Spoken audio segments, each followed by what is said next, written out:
Today's Cryptic Crossword content is an update. I want to talk about a few things in this update. I want to talk about memberships. I briefly want to touch on donations to Alzheimer's Australia and on merch. I want to talk about the product improvements that we've made in the past couple of months. And I want to briefly touch on what we're working on now and what's coming next. I want to start by saying that I have given updates like this in the past just publicly, but then I've also given updates to our members because we kind of had this early access membership thing going for about 6 months. And so I would communicate some things about memberships and improvements just to our early access members. But now that memberships are publicly available, it doesn't really make sense to have like one set of communication to members and one set of communication to everybody. There's just going to be one set of communication, and it will talk about just public features and also membership features. So that's how we're going to do that. Let's talk about memberships. We launched our memberships publicly, which was very exciting. It was a bunch of work. I want to thank our early access members so much for helping us really put the membership section through its paces and for sticking with us while we really developed out a lot of the core features. It is now available to everyone. And so I want to say thank you to all the people that became members since we publicly launched it. That's been really exciting. It's gone very well, I will say that. In fact, it's gone so well that it is now enabling us to donate more than we kind of planned to Alzheimer's Research Australia. We are now donating $1,000 a week to Alzheimer's Research Australia, which is great. We were doing $1,000 a month. We started with a $40,000 donation, and then we were just going to do $1,000 a month to just kind of keep that relationship going and to show that we still cared. But now it's $1,000 a week just because the memberships are going so well. I'm not the kind of person that likes to make big promises about what we're going to do next because kind of anyone can promise anything and who knows how genuine they are. And I don't know what our plans are with donations in 4 months or 6 months. And I'm not going to make any promises about that. Instead, what I like to do is just be really transparent with what we have done.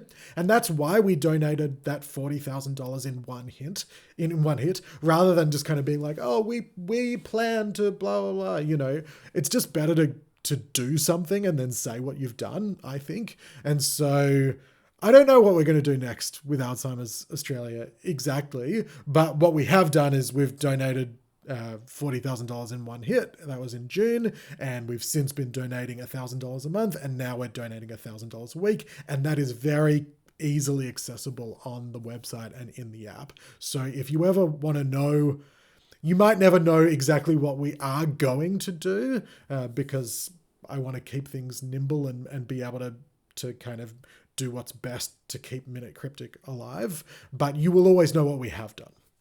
So that's how we're handling that. So back to the point, which was just that memberships are going really well, and thank you to everyone that's become a member, and thank you to our new members. That's super exciting. One thing I will say about memberships is that you can only become a member and you can only adjust your membership on the website. You can't do it in the apps. In fact, the apps are slightly confusing about memberships because we do talk about memberships in the app, but then we don't actually say how you become a member.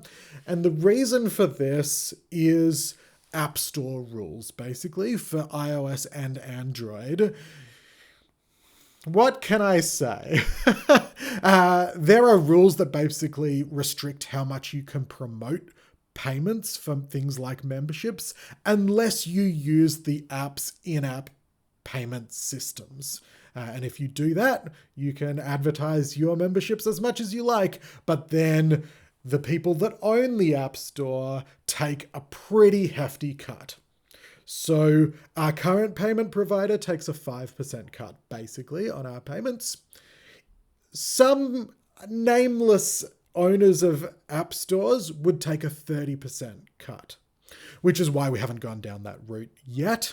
We may in the future if we think that's a good idea. But basically, that means that we are restricted in how much we can talk about in the app how to become a member.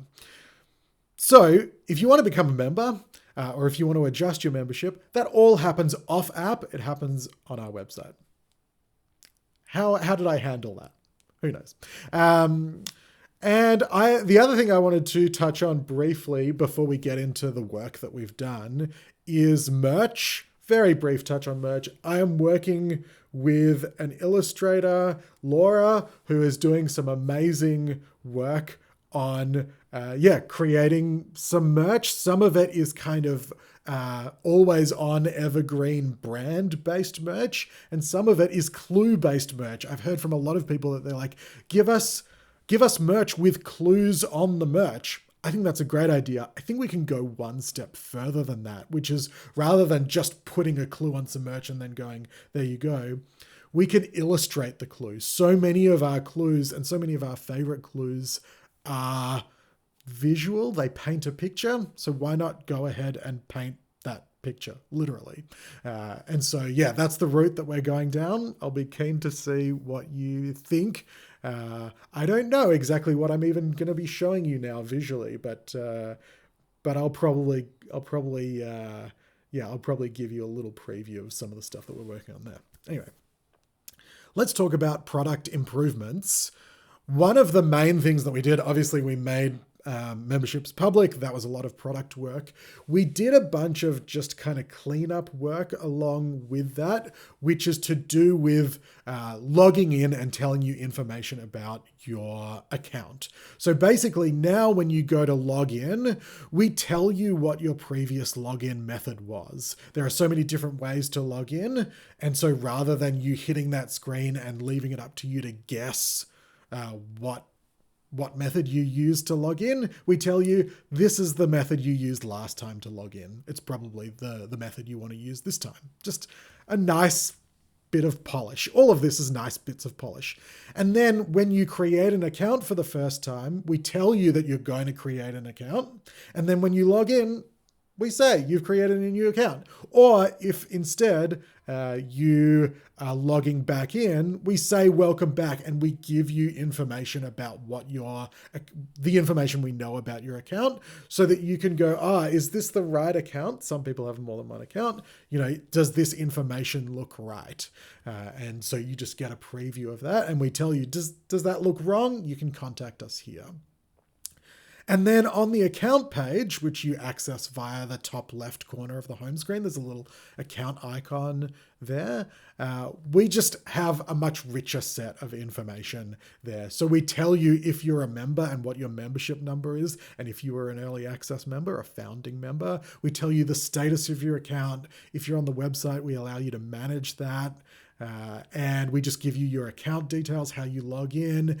We give you your account ID that you can copy if you need support, and we give you the email to access support. We're also making a bunch of behind the scenes improvement on the support side to make sure that we're handling your support queries a lot better than previously. Honestly, previously it was just me reading emails and responding to some of them. We are improving that system, and we're kind of removing me a little bit from the loop there, which is good news for all of us. So I'll probably update you more on that in the future. But anyway, there's some of the updates that we've made. Two more updates that are a bit more exciting and a bit more requested are that we added hints to the results page. We got a lot of requests for this. People have really enjoyed having the multiple hints, but they want to see the hints when they've completed the clue, particularly the hints that they didn't use. And so we've added those on the results page. You can just scroll down and read all those hints and kind of see the clue explained in a written format. You can also click on the video link, as always, to watch me explain the clue. So that's one thing we did on the results page. The other thing that we've done is that we've transitioned our par score system from a kind of made up system to a user average system. And I think this is a big improvement. Now you can benchmark yourself against the cohortative average of everyone that solves. So at the moment, we have about 100,000 people playing every day. And so when you land on the results page, it kind of like you'll see the number of people that have solved it, and maybe you solve it really early. Maybe you're in New Zealand and you solve it at 12:05 a.m. We have people that do that, and you might. If you solve it that early, you'll actually see that we don't tell you what the cohortative average is because it just hasn't been established enough to tell you. So you just get told that you're solving it really early. Well done, thank you. And then you can check back in later to see what the cohortative average is. And that average will evolve and change over the day. Maybe when you check in, you see that 20,000 people have solved it. But by the time the 24-hour period of that day has moved through the whole globe, it's usually about 100,000 people that have solved it, and that's when the average gets locked in. And so that's now our par score. And I've actually been super encouraged seeing how many hints people use, because I wasn't entirely sure, to be honest, but now when I check in every day, it is actually encouraging to see that so many people use a handful of hints. And to kind of legitimize that, using hints isn't losing. Using hints is playing and it's learning, and lots of people do it. And I think that's great. So those are the two big improvements we've made there. And that's kind of where we're at. And now let's talk about what's coming up. There are two big pieces that we are about to start working on. One of them is a community space for members. So people have asked us for ages for a community space or a forum where they can chat. Obviously, we have quite a social element in the comments of videos, but that social element is really locked to each particular clue, and that's fine. There needs to be a space to discuss each clue, and that's been really great, and that's been one of the things that I know people have loved. But people also want to talk about things that aren't to do with that particular clue. They want to talk about clues in general. They want to talk about clues they've written, things like that. And so we are creating a community space for members in the membership section to discuss a whole range of things. And I've been working with a digital community consultant to help set that up and work out how that should be organized. And I can't give you a timeline for it, but it is something that we are working on right now. It's the major piece of work that we're working on. So hopefully that's not too far away. And then the second thing we're working on is a Playable introduction course. So we've got our how to play page, our guide, and I need to write some more content for that to kind of flesh it out. But we are also turning that into a Playable course, or actually a series of Playable courses where we introduce you to the concepts and then we say, here's an anagram clue. And here's the next anagram clue. You can play it and learn. And now we're learning about selectors, and now we're learning about hidden clues. And so I think there will be a handful of courses. There will be a letter play course, which is just about letter manipulation. There will be a word play course, which is about substitutions and then manipulating those.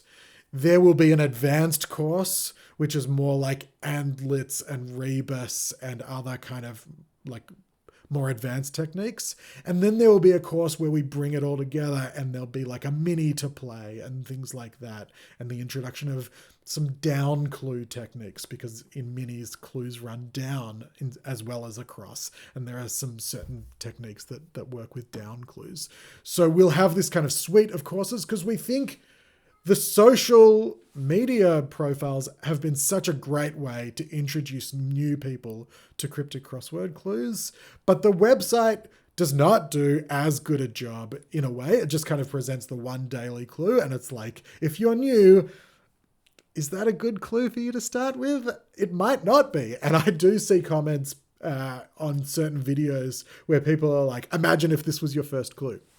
Well, in the future, with the introduction of these courses, there will be a more appropriate starting place. Start here, play these clues. So that's what we're working on as well.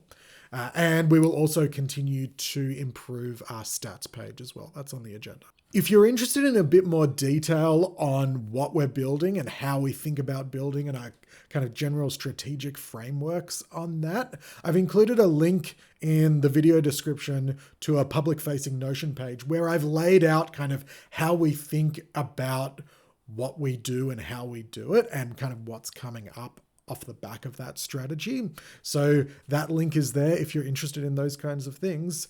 But for now, thank you so much to everyone who's solving and watching and being part of the community and writing clues for us. That's another thing I didn't say. We've had so many members writing excellent clues.